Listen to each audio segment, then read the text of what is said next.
Halo sahabat sehat, selamat datang di podcast RSUD Dr. Muhammad Suwandi. Podcast ini merupakan salah satu bentuk kreativitas yang diberikan oleh Direktur RSUD Dr. Muhammad Suwandi yang terhormat Dr. Billy Daniel Mesak, spesialis bedah, di mana beliau berharap bahwa dengan adanya podcast ini, masyarakat Surabaya dapat memperoleh informasi yang dapat dipercaya. Selain itu, beliau juga berharap bahwa kami dengan podcast ini dapat mempromosikan layanan-layanan juga yang ada di Rumah Sakit Dr. Muhammad Suwandi.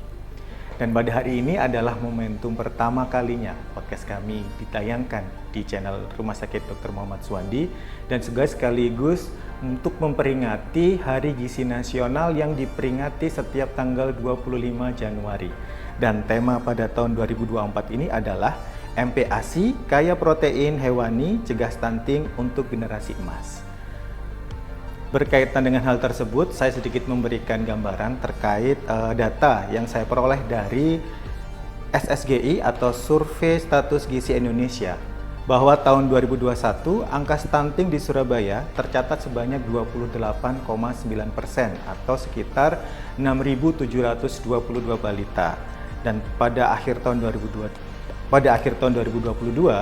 terjadi penurunan yang sangat signifikan di mana menjadi 4,8% atau sekitar 923 balita.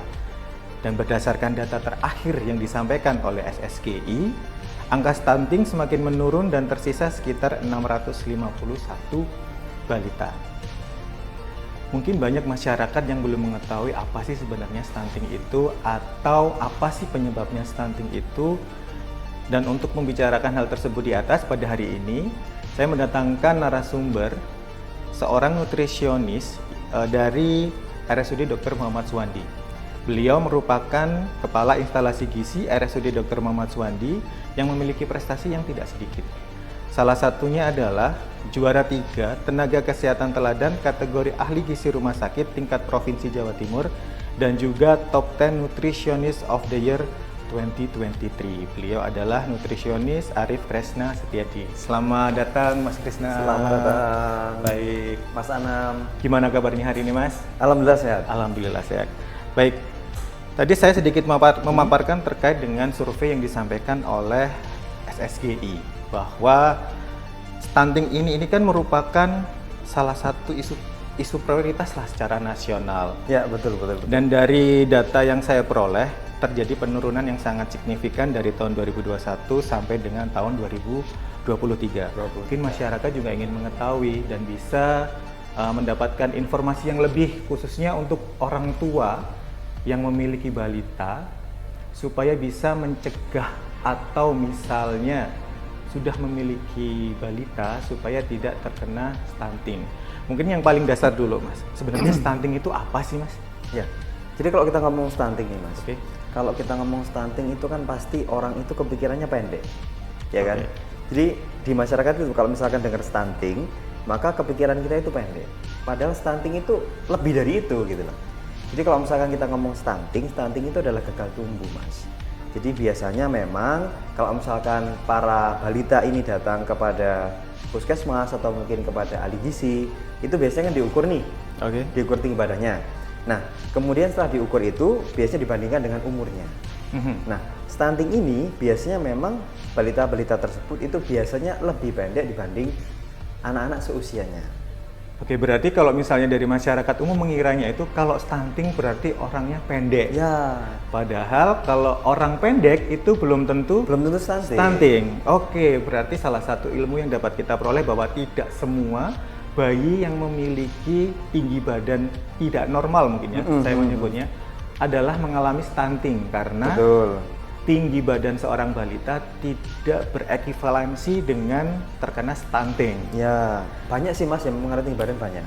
Oke, jadi pokoknya kalau pendek belum tentu stunting, kalau stunting biasanya dia mempunyai tinggi badan yang tidak normal. Ya.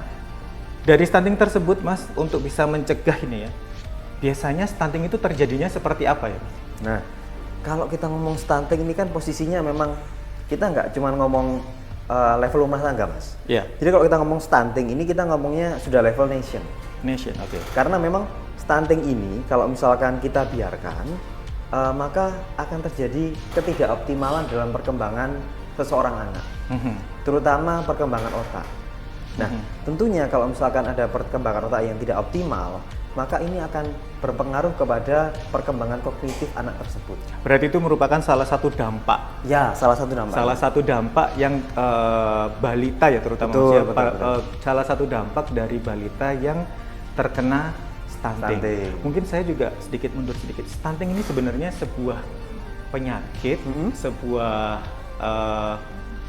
virus atau sebuah apa Mas menyebutnya? Stunting ini penyebabnya mungkin. Ya. Selain dari faktor-faktor yang tadi disebutkan di awal. Stunting ini sebenarnya bukan penyakit sih Mas. Oke. Tapi memang ada beberapa stunting ini bisa disebabkan oleh beberapa hal. Oke. Ya, salah satu contohnya adalah bisa karena yang pertama pola asuh yang kurang baik misalkan. Yang nomor 2 itu bisa karena asupannya kurang bagus, terutama asupan makanannya.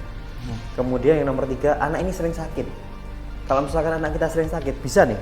Kalau misalkan itu terjadi terus menerus, itu bisa lama kelamaan dengan asupan makannya yang tidak adekuat, dia bisa terkena stunting. Kemudian yang nomor 3, nomor 4 ada yang namanya sanitasi yang kurang bagus. Sanitasi yang kurang bagus. Okay. Nah, jadi kalau misalkan semua penyebab itu kumpul jadi satu, maka nanti anak itu bisa menyebabkan anak itu menjadi stunting. Oke. Berarti kalau misalnya saya bisa sedikit simpulkan terkait stunting tersebut, untuk anak bisa terkena stunting itu ada beberapa faktor yang harus diperhatikan. Ya. Bukan hanya gizinya, bukan hanya kebersihannya, Betul. tapi juga memperhatikan asupan yang diperoleh oleh ibu dan bayinya. Betul. Gitu ya Mas ya. Kalau stunting sendiri itu bisa nggak ya Mas Krisna diketahui itu pada saat dalam masa kehamilan? Nah, Atau stunting itu hanya bisa diketahui ketika si bayi telah dilahirkan, beranjak tumbuh, dibawa ke puskesmas atau posyandu dengan ukuran tertentu baru divonis bahwa terjangkit atau masuk dalam kriteria stunting.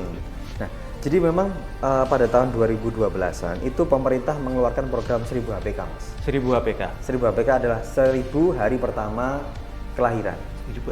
Kehidupan, maaf. Ya, 1000 hari pertama kehidupan. Nah, jadi kemudian 1000 hari ini dihitungnya mulai dari ibu itu hamil, kemudian sampai anak itu berusia 2 tahun. Oke. Nah, 1000 hari ini rentang golden period untuk pertumbuhan anak, baik itu pertumbuhan otak maupun perkembangan yang lain. Nah, kalau misalkan tadi jenengan tanya terkait dengan masalah apakah waktu hamil bisa dicegah atau bisa diketahui kalau anak tersebut memiliki stunting misalkan, gagal tumbuh istilahnya ya. Kalau untuk stunting pada waktu kehamilan memang sepengetahuan saya tidak bisa diketahui. Tapi memang apabila ada kelainan misalkan, biasanya bisa dengan USG yang feto maternal. Feto maternal. Ya. Cuma masalahnya adalah pada waktu bayi itu lahir, nah biasanya bayi lahir kan ada panjang badannya berapa gitu. Ya, betul. Nah, panjang badan yang kurang dari normal itu memang memiliki resiko lebih tinggi terkena stunting pada waktu bayi tersebut beranjak balita. Oke, berarti pada dasarnya bisa diketahui secara dini sehingga para orang tua ini juga bisa mempersiapkan. Bisa lebih aware. Oke. Kalau tadi sudah sampai pada tahap kita membicarakan terkait dengan klasifikasi stuntingnya, bagaimana cara mencegahnya gitu. Kalau kita sudah mencegah nih, ternyata masih ada para orang tua ini yang balitanya masih mengalami stunting. Ya, betul. Ini ibu-ibu ini, para orang tua ini harus kemana gitu? Apakah ada program khusus dari pemerintah atau ada program khusus dari Rumah Sakit Dr. Muhammad Suwandi mungkin sebagai ahli gizi dari rumah sakit? Atau seperti apa supaya para orang tua ini ketika dia mendapat informasi bahwa balitanya ditengarai terjangkit atau mengidap stunting harus kemana ini? Nah, kalau misalkan ada tengarah ya, otomatis tetap karena kita berada di kota Surabaya, garda terdepannya adalah puskesmas di wilayah setempat, Mas. Puskesmas di wilayah masing-masing, karena di Surabaya ini ada sekitar 68 puskesmas. Gitu ya. Ya. Jadi setelah dari puskesmas, kalau biasanya kalau misalkan ada kasus khusus stunting, baru nanti akan dirujuk ke rumah sakit kita tercinta di Dr. Muhammad Suwandi. Bisa BPJS nggak, Mas? Bisa ya? Bisa. Jadi untuk ibu-ibu jangan khawatir kalau misalnya ada balitanya yang mengalami kriteria-kriteria yang disebutkan sama Mas Krisna tadi, berobat saja. Toh gratis juga dengan fasilitas yang diperoleh sebagai masyarakat warga Surabaya. Ya. Pengobatan di Surabaya ini semuanya gratis. Gitu Bu ya. Kemudian saya lanjutkan lagi nih Mas Krisna, karena sudah mulai menarik bahan pembicaraannya. Udah mulai panas gitu ya Mas stunting, ya. Kita kembali aja nih kepada tema nasional dari, kita menyebutnya apa nih, Persatuan Ahli Gizi Indonesia berarti Mas ya? Jadi tema dari Kementerian Kesehatan. Oh, dari Kementerian Kesehatan. Betul. Ya. Dari Kementerian Kesehatan secara nasional pada 2024 adalah MPASI, kaya protein hewani, cegah stunting untuk generasi emas. Generasi emas yang seperti apa sih sebenarnya yang diinginkan oleh Kementerian Kesehatan ini untuk para balita? Ya, jadi kalau kita ngomong generasi emas itu kan pastinya orang Indonesia itu pengennya menjadi seorang generasi yang baik, cerdas, ya. Yang terbaik. Ya, yang terbaik, yang cerdas, kemudian sumber daya yang maju, ya, unggul. Nah, tentunya otomatis kalau misalkan pengen seperti itu memang harus invest nih. Harus invest, yaitu berupa kita harus punya kualitas sumber daya manusia yang memang bagus dari awal. Oke.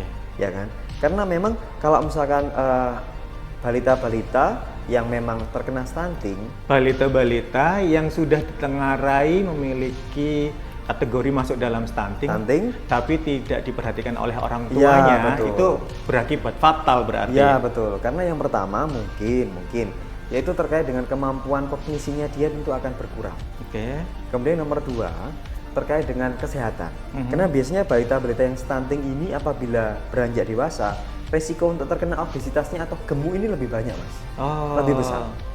Nah, otomatis kalau misalkan pada pasien-pasien dengan atau balita-balita yang sudah dewasa kemudian gemuk, maka resiko untuk terkena penyakit seperti kencing manis, kemudian jantung, kemudian saraf ini degeneratif ya? Iya betul, biasanya lebih besar. Berarti kalau misalnya saya bisa menarik sedikit kesimpulan bahwa untuk balita-balita yang mengidap stunting dan tidak diobati istilahnya ya, tidak mengalami pengobatan atau tidak ditreatment dengan baik lah, pencegahan oleh orang tuanya pada saat dewasa, itu akan sangat rentan juga terhadap penyakit-penyakit yang ada di usianya. Iya. Jadi lebih mudah terkena penyakit-penyakit degeneratif seperti saat dewasa. Betul. Gitu. Jadi salah satu bentuk efek samping jangka panjang apabila balita stunting tidak mendapatkan pengobatan yang baik, maka balita tersebut ketika beranjak dewasa akan mengalami obesitas yang secara ekivalen. Biasanya kalau orang dengan obesitas itu sangat mudah terkena golongan-golongan penyakit degeneratif. Seperti itu ya Mas Krisna ya. Dari MPASI sendiri resikonya meningkat kalau misalkan obesitas kemudian terkena penyakit-penyakit degeneratif begitu. Iya. Resikonya lebih tinggi daripada bayi yang tidak mengalami stunting. Untuk orang tua di rumah, maka dari itu apabila ada balitanya yang sudah mempunyai kriteria atau mempunyai ciri-ciri bahwa balita tersebut mengalami stunting, jangan ragu-ragu untuk segera melakukan treatment kepada balitanya, datang ke posyandu atau ke puskesmas yang nanti apabila membutuhkan tenaga ahli gizi, kemudian butuh perawatan lebih lanjut, biasanya akan dirujuk ke Rumah Sakit Dr. Muhammad Suwandi. Seperti itu. Hanya dengan menggunakan BPJS dan mendapatkan rujukan dari Vaskes tingkat 1, Bapak Ibu sekalian mempunyai balita bisa memberikan pelayanan atau memberikan treatment kepada balitanya agar dapat memperoleh tips and trick dan juga pengobatan bagaimana supaya stuntingnya itu dapat selesai. Ya, dapat. Terkait dari pernyataan saya terakhir nih Mas, saya juga sedikit berpikir, kalau balita tersebut sudah ditetapkan terkena stunting, butuh waktu berapa lama untuk balita tersebut dapat keluar dari kata-kata stunting atau istilahnya tumbuh kembangnya sudah menjadi baik? Treatmentnya. Jadi memang sangat penting Mas untuk selalu memantau perkembangan dan pertumbuhan balita lewat puskesmas atau posyandu setempat. Jadi begitu golden period ini kan antara 0 sampai 24 bulan. Nah, kalau misalkan balita itu selalu dipantau, kemudian ternyata di tengah jalan ternyata stunting nih misalkan, atau risiko stunting lah, maka balita itu akan segera mendapatkan treatment. Ya kan? Entah itu berupa ada pemberian makanan tambahan, ataukah itu nanti berupa ada pemberian makanan protein hewani yang lebih banyak misalkan, ya, maka itu nanti akan bisa menjadi treatment. Nah, ada beberapa studi bahwa ternyata MPASI yang kaya protein itu ternyata memang bisa mengurangi angka stunting. MPASI yang baik dapat mengurangi angka stunting. Betul. Untuk para ibu-ibu yang biasanya menyuapi putra-putrinya di rumah dari masa balita, Ya. ada saran nggak sih Mas Krisna yang tadi disampaikan Mas Krisna, MPASI yang baik yang bisa membantu supaya bayi-bayi ini atau balita-balita ini tidak terkena stunting atau dapat menjadi salah satu alternatif konsumsi MPASI yang bisa diolah oleh orang tua di rumah yang muda. Ada resep khusus nggak sih Mas? Ya. Atau ada resep yang mudah diikuti nggak sih buat para orang tua di rumah supaya bisa menyiapkan MPASI yang baik? Jadi nggak hanya asal di rumah misalnya lagi masak soto, Ya. anaknya tiba-tiba MPASI buburnya dikasih kuah soto misalnya, kan mempermudah orang tua yang di rumah. Ya. Ada saran tips dan trik nggak seorang tua di rumah untuk mempersiapkan MPASI yang baik itu yang seperti apa sih untuk balita? Ya. Jadi kalau misalkan ingin saran yang lebih detail Mas, bisa datang ke Suwandi. Bersih datang ke Sondi, oke. Ya, jelas. Karena memang kita punya poligisi yang di situ ada ahli gizi yang Poin bisa. utamanya adalah kalau harus mau- datang ke Suwandi kalau misalkan Betul. pengen yang lebih detail begitu. Kalau di Suwandi sendiri nih Mas, misalnya nih, tidak melalui Vaskes tingkat 1, tetapi ada orang tua yang ingin memperoleh informasi lebih lanjut, bisa nggak sih para orang tua ini langsung datang ke ahli gizi di Rumah Sakit Suwandi? Ada jalurnya nggak? Atau harus tetap lewat puskesmas nggak? Bisa lewat BPJS nggak kalau misalnya datang atas keinginan sendiri, bukan dari rujukan rumah sakit, mohon maaf, puskesmas atau klinik Vaskes tingkat 1? Ya. Jadi kalau misalkan ingin konsultasi gizi memang bisa secara umum. Jadi bisa langsung datang ke loket kemudian memilih poligisi untuk dilayani konsultasi begitu. Oke. Nah, terkait dengan MPASI Mas. Memang MPASI ini memang kadang-kadang orang tua ini kan bingung harus seperti apa begitu. Iya. Jadi memang MPASI ini memang tergantung umur. Tergantung usia Ya, dari balita. tergantung usia. Jadi biasanya MPASI itu ada MPASI untuk usia 6 sampai 8 bulan, kemudian MPASI usia 9 sampai 11 bulan, dan kemudian MPASI 12 bulan sampai dengan 24 bulan. Sampai 2 tahun. Ya, sampai 2 tahun. Nah, karakteristiknya memang beda-beda antara masing-masing usia ini. Kayak misalkan nih, MPASI di usia 6 bulan sampai 8 bulan, maka lebih cenderung untuk mengenalkan tekstur kepada anak Balita. Karena memang pada usia itu masih kami sarankan untuk memberikan ASI. Nah, kemudian usia 9 sampai 11 bulan memang teksturnya dia bisa lebih Agak padat. ya, lebih padat. Kemudian pada usia 12 bulan maka dia sudah bisa diberikan makanan keluarga.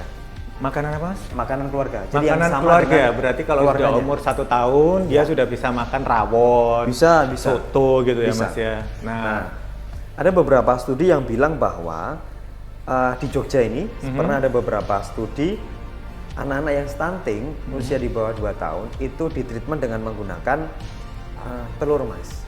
Di treatment menggunakan telur. Ya. Telurnya diapakan nih? Jadi, Direbus atau direbus, telurnya direbus secara matang, kemudian diberikan telurnya direbus secara matang, kemudian diberikan 2 hari sekali selama kurang lebih 3 bulan. Selain itu juga diberi vitamin dan mineral yang cukup, kemudian diberi tes di awal sebelum intervensi dan setelah intervensi. Ternyata dengan pemberian vitamin mineral cukup serta telur itu ternyata tingginya bertambah. Jadi memang ini merupakan studi yang penting bahwa yang namanya MPASI kaya protein itu bisa mencegah atau memperbaiki stunting. Oke, informasinya sangat lengkap sekali. Jadi buat orang tua yang di rumah nih, tadi disampaikan sama Mas Krisna bahwa untuk memperoleh MPASI itu karakteristik dari setiap balita itu berbeda. Ya, Masing-masing balita itu berbeda. Belum tentu balita A dengan resep MPASI A itu bisa digunakan untuk bali B dengan resep MPASI A. ya, Karena mungkin saja balita tersebut ada intoleran terhadap salah satu protein atau karbohidratnya atau formulanya, sehingga jangan coba-cobalah gitu. Istilahnya lebih baik konsultasi kepada ahlinya. Yang kebetulan kalau di Rumah Sakit Dr. Muhammad Suwandi ini, Mas Krisna ini adalah top 10, tadi saya ini sudah sebutkan, top 10 nutrition of the year 2023. Jadi nanti kalau ke Rumah Sakit Suwandi bisa langsung datang, kemudian memilih poligizi. Ya.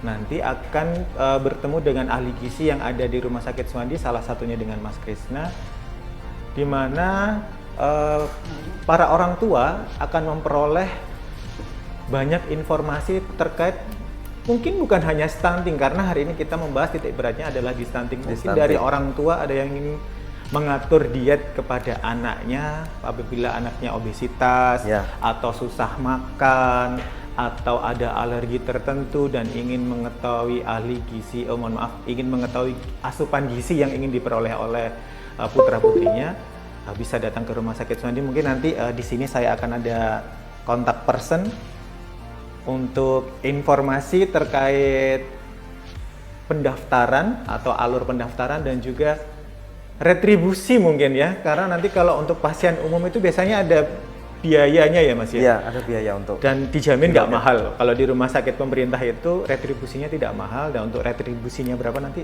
jangan lupa menghubungi kontak yang tadi saya sebutkan. Nah, kalau kontak personnya Mas Krisna ini nggak boleh di-share gitu. Jadi harus ketemu dulu di Rumah Sakit Suwandi dulu, nanti boleh minta kontaknya. Nah, silahkan berkonsultasi lebih lanjut terkait dengan stunting ataupun permasalahan gizi yang dialami oleh putra-putri dari Bapak Ibu sekalian. Baik, nggak terasa sebenarnya pertanyaannya masih banyak Mas Krisna, karena saya ingin menanyakan banyak hal, tapi sekali lagi kita juga terbentur dengan waktu. Terima kasih atas kedatangannya dan informasi yang telah diberikan, bukan hanya kepada saya, tapi juga kepada masyarakat Surabaya pada umumnya. Karena dengan adanya informasi yang Mas Krisna berikan, saya berharap bahwa orang tua di luar sana itu lebih aware terhadap masalah gizi yang ada atau yang dimiliki oleh putra-putrinya, karena sesuai dengan tema dari Kementerian Kesehatan untuk tahun 2024 ini adalah MPASI, kaya protein hewani, cegah stunting untuk generasi emas. Karena dengan adanya informasi tadi, kami berharap juga bahwa para orang tua dapat menciptakan generasi-generasi emas untuk kemajuan Indonesia kita tercinta ini. Sekian dari saya, mohon maaf apabila ada salah dan kata selama saya membawakan acara podcast RSUD Dr. Muhammad Suwandi. Saya Khairul Anam sebagai pembawa acara pada hari ini. Terima kasih, sampai jumpa dan assalamualaikum warahmatullahi wabarakatuh. Waalaikumsalam.